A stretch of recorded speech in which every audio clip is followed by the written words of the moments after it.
Hi, అందరికీ నమస్కారం. ఈవేళ నేను చాలా సంతోషంగా, అంటే ఇంత సంతోషం ప్రపంచంలో నాకన్నా ఈ ఈ యొక్క అనుభూతి దొరకదు. ముఖ్యంగా ఏంటంటే, ప్రధాని మోడీ గారు, సాక్షాత్తు ఈ దేశ ప్రధాని మోడీ గారే పవన్ కళ్యాణ్ గారితో మీ అన్నయ్య ఎక్కడున్నారు అని అడిగారు స్టేజ్ మీద. చూసుంటారు కదా దృశ్యాన్ని. అప్పుడు స్వయంగా పవన్ కళ్యాణ్ గారిని, చిరంజీవి గారిని పట్టుకుని, మీ అన్నాతమ్ముల బంధం జీవితంలో నేను ఎప్పుడు ఇంత అద్భుతాన్ని చూడలేదు. ముఖ్యంగా మోడీ గారు చిరంజీవి గారితో అన్న మాట ఏంటంటే, నిజంగా మీ తమ్ముడు పవన్ కళ్యాణ్ గారు మీ కాళ్ళకి వంగి దండం పెట్టిన విషయం నిజంగా అసలు అలాంటి ఆ దృశ్యం నేను చూసి చాలా చాలా సంతోషించాను.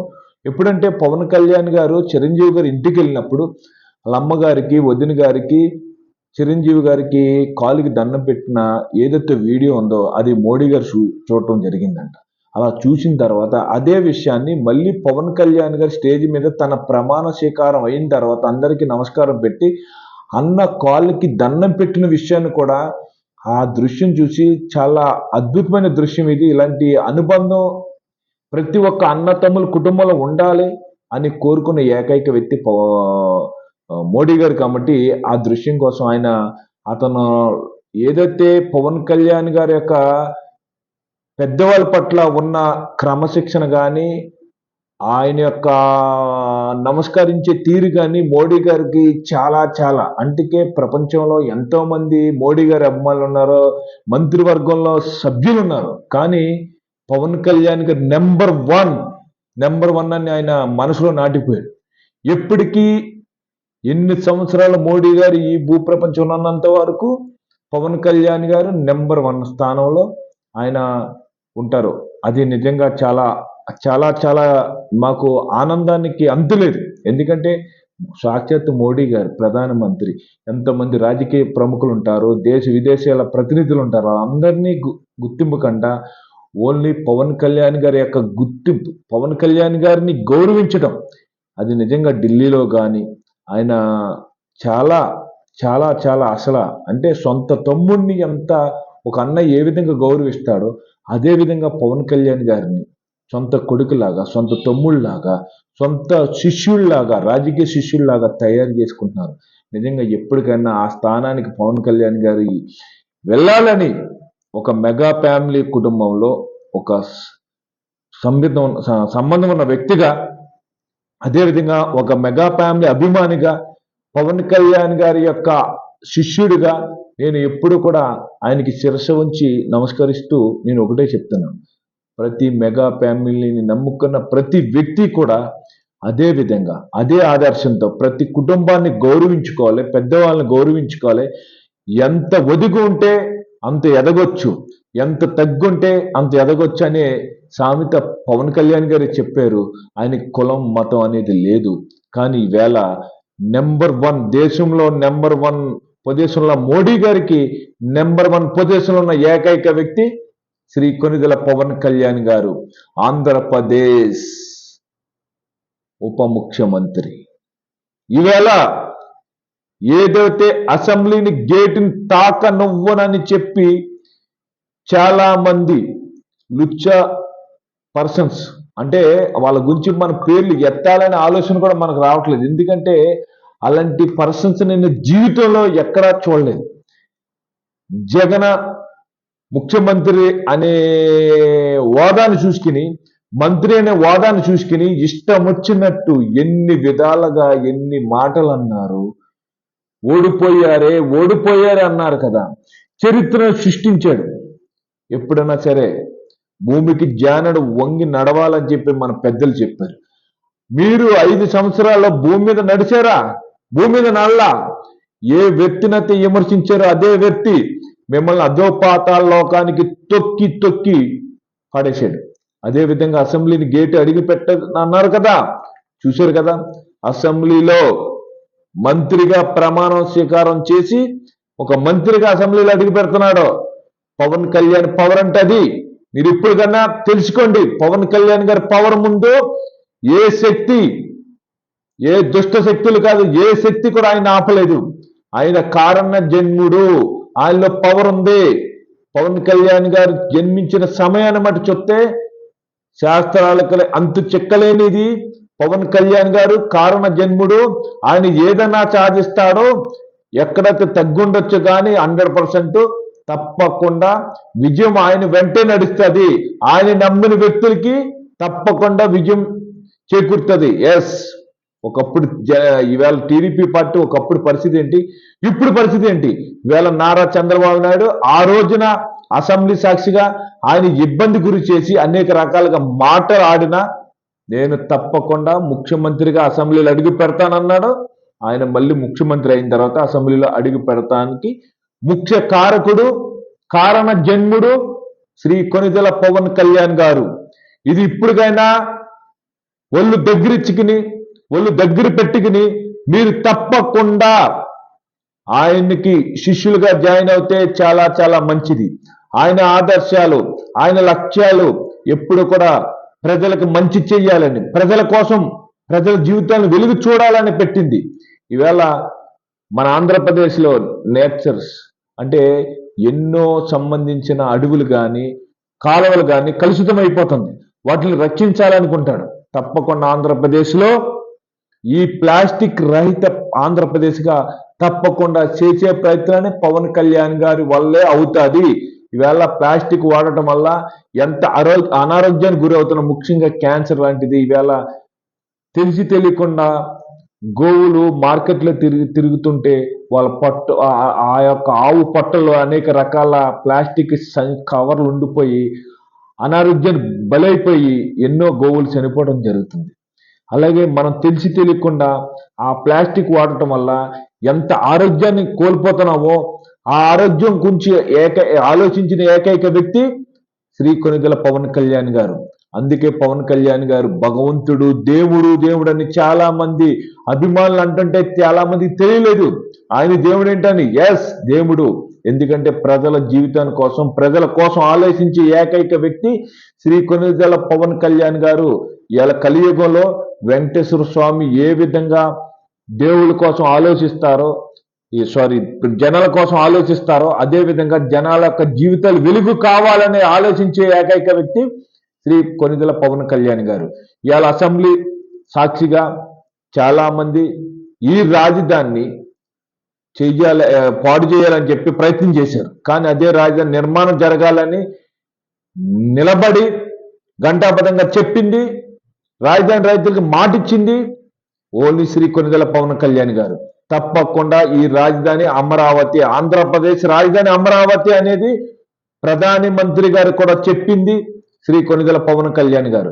ప్రధాని మంత్రిలో నెంబర్ 1 స్థానం ఉన్నది కొనిదెల పవన్ కళ్యాణ్ గారు. కాబట్టి రాజధాని నిర్మాణంలో కానీ, పోలవరం నిర్మాణంలో కానీ ప్రజలకు ఏదైతే హామీలు ఇచ్చారో తప్పకుండా అమలు చేయటానికి, ఆంధ్రప్రదేశ్ అప్పులు ఊపులో ఉంది కాబట్టి దాన్ని బయటికి పాడేయాలంటే శ్రీ కొనిదెల పవన్ కళ్యాణ్ గారి ఆశీస్సులతో ఆంధ్రప్రదేశ్ నెంబర్ 1 స్థానానికి వెళ్తుంది.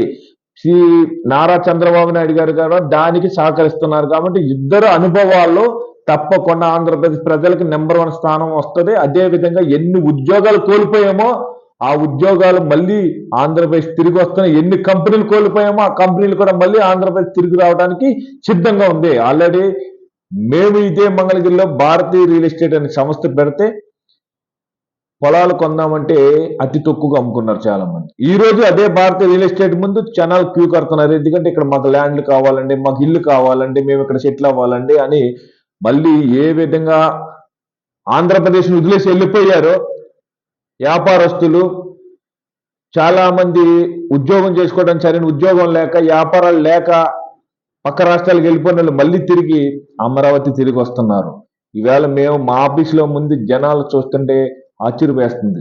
అదే జనాలు మేము అడిగితే ఒకప్పుడు మాకు వద్దండి, మేము అమ్మేసుకుంటున్నామని చెప్పి చాలా మంది ఇక్కడ ఉన్న ప్రాపర్టీలు అమ్మేసుకుని వెళ్ళిపోయారు. మళ్ళీ వాళ్ళు తిరిగి వచ్చి మాకు ప్రాపర్టీలు కావాలని అడుగుతున్నారంటే కారణం బతికించింది ఆంధ్రప్రదేశ్ జీవితాన్ని, బతికించింది, వెలుగుని చూపించింది శ్రీ కొనిదెల పవన్ కళ్యాణ్ గారు. ఎందుకంటే ఆ రోజున టీడీపీ ప్రభుత్వం కోల్పోయి అసెంబ్లీలో సరైన మెజార్టీ లేకపోవడం వల్ల ఇష్టారాజ్యంగా వైఎస్ఆర్సీపీ నాయకులు ఎగతాళి చేసినప్పుడు దానిని ఖండించిన చంద్రబాబు నాయుడిని ఎగతాళి చేసి చంద్రబాబు నాయుడు కూడా అసెంబ్లీ లేకుండా అడుగు పెట్టకుండా చేసిన వాళ్ళు వైఎస్ఆర్సీపీ నాయకుల్ని ఎదిరించి సమస్యల పట్ల ఎదిరించి నిలబడిన ఏకైక నాయకుడు పవన్ కళ్యాణ్ గారు. కాబట్టి ఇవాళ పవన్ కళ్యాణ్ గారు నెంబర్ 1 స్థానంలో ఉన్నారు. ఇవాళ చనిపోయిన టీడీపీని బతికించింది కూడా ఓన్లీ శ్రీ కొనిదెల పవన్ కళ్యాణ్ గారే. అందుకు చంద్రబాబు నాయుడు గారు ఎప్పుడు మర్చిపోవాలండి. ఏకైక వ్యక్తి మనసులోని చాలా గౌరవంగా చూసుకునే వ్యక్తి ఎవరున్నారంటే చంద్రబాబు నాయుడు మనసులోని శ్రీ కొనిదెల పవన్ కళ్యాణ్ గారే. ఎందుకంటే ఆయన వ్యక్తి కాదు, మహాశక్తి. ఆయన తలుచుకుంటే జరగని సమస్య పరిష్కారం లేని సమస్య లేదు. అదేవిధంగా ఇవాళ ఆంధ్రప్రదేశ్లో ప్రజలకు కళ్ళలో వెలుగు చూస్తున్నామంటే ఓన్లీ కొనిదెల పవన్ కళ్యాణ్ గారు తీసుకున్న నిర్ణయం 100%. ఇది పవన్ కళ్యాణ్ గారు ఆదర్శం, పవన్ కళ్యాణ్ గారి నిజాయితీ. ఇవాళ పవన్ కళ్యాణ్ గారిని ఆంధ్రప్రదేశ్ నమ్మినందుకు ఆంధ్రప్రదేశ్ ప్రజలకి, పిఠాపురం ప్రజలకి ప్రత్యేక ధన్యవాదాలు తెలియజేస్తున్నాం. మెగా ఫ్యామిలీ తరపు నుంచి 100% ప్రతి సమస్యకి పరిష్కారం ఉంటుంది. ఆయన మంత్రిగా ఉన్నా కానీ తప్పకుండా ప్రజల పక్షానే పోరాడతాడు. అసెంబ్లీలో కూర్చుని ప్రజల సమస్య మీదే ఎక్కువగా దృష్టి పెడతాడు. ఏదైతే రాజధాని రైతులు కోల్పోయారో మళ్ళీ తిరిగి పునర్వైభవం తీసుకొచ్చేది శ్రీ కొనిదెల పవన్ కళ్యాణ్ గారు. చంద్రబాబు నాయుడు గారితో కలిసి రాజధాని నిర్మాణంలో కీలక పాత్ర పోషించే ఏకైక నాయకుడు శ్రీ కొనిదెల పవన్ కళ్యాణ్ గారు. ఇది నిజం నిజం నిజం. ఏ దేవుడిని అడిగినా, ఏ చెట్టుని అడిగినా, ఏ పక్షిని అడిగినా, ఏ మనసున్న మనుషుల్ని అడిగినా చెప్పేది శ్రీ కొనిదెల పవన్ కళ్యాణ్ గారు అనే పేరు తప్ప పవన్ కళ్యాణ్ గారు అయితే ప్రతి సమస్యకి పరిష్కారం దొరికేది. దేవుడి దగ్గర కూడా దొరకపోవచ్చు, కానీ పవన్ కళ్యాణ్ అనే ఒక దేవుడి దగ్గర మట్టుకి సమస్య అనేది పరిష్కారానికి 100% పరిష్కారం అవడానికి మూల బిందువు, పరిష్కారం చేయడానికి పరిష్కారం దారి శ్రీ కొనిదెల పవన్ కళ్యాణ్ గారు. పవన్ కళ్యాణ్ గారు ఉంటే ఆ ప్రదేశం రామరాజ్యం, రాముడు పాలించిన రాజ్యం లాగే ఉంటది. రాముడి పరిపాలన ఎప్పుడో మన కథలుగా విన్నాం, కానీ ఇప్పుడు మొదలైంది. పవన్ కళ్యాణ్ గారి యొక్క పరిపాలన ఎలా ఉంటుందో, ప్రజలు ఏ విధంగా ఏమి కోరుకున్నారో అదే ఇచ్చేది ఏకైక వ్యక్తి పవన్ కళ్యాణ్ గారు. పవన్ కళ్యాణ్ గారు ముందు ఏ శక్తి ఎన్ని కుయుక్తులు పన్నినా నిలబడదు. ఆయన సూర్యుడు అంటాడు. ఎప్పుడు భూమికి సూర్యుడు అవసరం ఉంది, ఆయన సూర్యుడిలాగే చూడాలి. ఈ యొక్క ఆంధ్రప్రదేశ్ ప్రజలకు వెలుగునిచ్చేది, సూర్యుడు లాంటి వెలుగునిచ్చేది శ్రీ కొనిదెల పవన్ కళ్యాణ్ గారే. ఇప్పుడు కన్నా ప్రజలు ఆయన్ని 2029కి ముఖ్యమంత్రిగా చూడాలని నేను మనస్ఫూర్తిగా కోరుకుంటున్నాను. ఇప్పుడు ఉప ముఖ్యమంత్రిగా 21 స్థానాల్లో 2 ఎంపీ నెగ్గి ఆయనకి ప్రత్యేక ధన్యవాదాలు, శుభాకాంక్షలు తెలియజేస్తూ, అదేవిధంగా ఆంధ్రప్రదేశ్ ప్రజలందరూ కూడా ఆయన వెంట నడాలని, ప్రతి సమస్యకి పరిష్కరించి సమస్య కోసం పోరాడేది తాగునీటి సమస్యలు ఉన్న ఆంధ్రప్రదేశ్లో.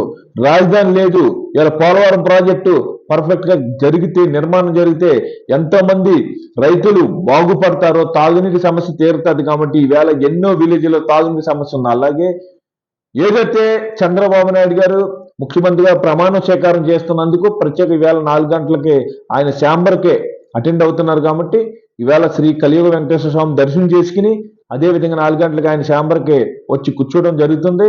ఆయన్నే ముఖ్యమంత్రిగా చూస్తున్నందుకు మా జనసేన పవన్ కళ్యాణ్ అభిమానుల తరపున ప్రత్యేక ధన్యవాదాలు. అదేవిధంగా ఏదైతే ప్రజలకు మాట ఇచ్చారో, ఏదైతే ప్రజలకి హామీలు జరపాలనుకున్నారో, వికలాంగులకు 6,000 పెన్షన్, వృద్ధులకి 4,000 పెన్షన్ తప్పకుండా చెయ్యాలని మనస్ఫూర్తి కోరుకున్నాను. ఏదో లిక్కర్ పాలసీ ఉందో ఆ లిక్కర్ పాలసీని కూడా తప్పకుండా చేస్తారని, దాన్ని బ్రాండ్ లిక్కర్, ఎందుకంటే చాలా మంది తాగి చాలా మంది అనారోగ్యానికి గురి అయిపోయారు. అందుకు తప్పకుండా బ్రాండ్ లిక్కర్లు ఏదైతే కంపెనీ ఉన్నా తప్పకుండా రావాలి.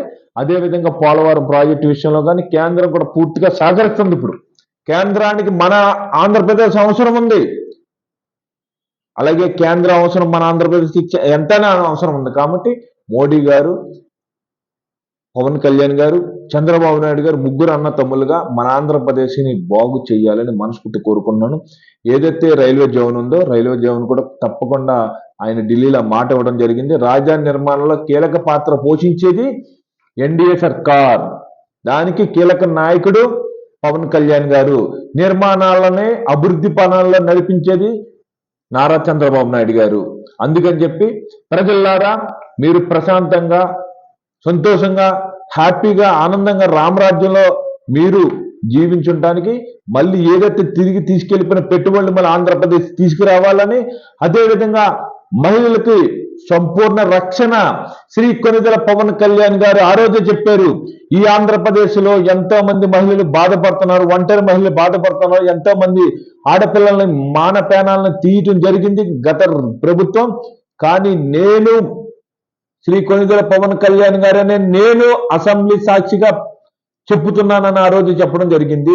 వేదికగా చెప్పారు, ఇప్పుడు అసెంబ్లీ సాక్షిగా చెప్తారు. తప్పకుండా ప్రతి ఆడవాళ్ళు ధైర్యంగా, ఆ రోజు గాంధీ అన్నట్టు ఆడవాళ్ళు 12 గంటలకు, అర్ధరాత్రి 12 గంటలకు రోడ్డు మీద నడిచినప్పుడు నిజమైన స్వతంత్రం వచ్చినట్టే ఆ రోజు అన్నారు. ఆ స్వతంత్రం శ్రీ కొనిదెల పవన్ కళ్యాణ్ గారు తీసుకొస్తున్నారు. ప్రతి మహిళ కూడా అర్ధరాత్రి గారు స్వేచ్ఛగా తిరగచ్చు, ఎవడు ఏమి అనే పరిస్థితి రాదు. అంటే వాళ్ళ తాట తీసేది శ్రీ కొనిదెల పవన్ కళ్యాణ్ గారే. అందరికీ మరొక్కసారి ప్రత్యేక ధన్యవాదాలు తెలియజేస్తూ, పవన్ కళ్యాణ్ గారు ఏదైతే ఉప ముఖ్యమంత్రిగా ఏదైతే మంత్రివర్గంలో జాయిన్ అవ్వడం జరిగింది ఈ కూటమిలో, అందరూ కూడా ఆయన ఆదరించి ఆయన నడిచే దారిలో ప్రతి ఒక్కరు నడవాలని మనస్ఫూర్తి కోరుకుంటున్నారు. ప్రత్యేక ధన్యవాదాలు. Thank you.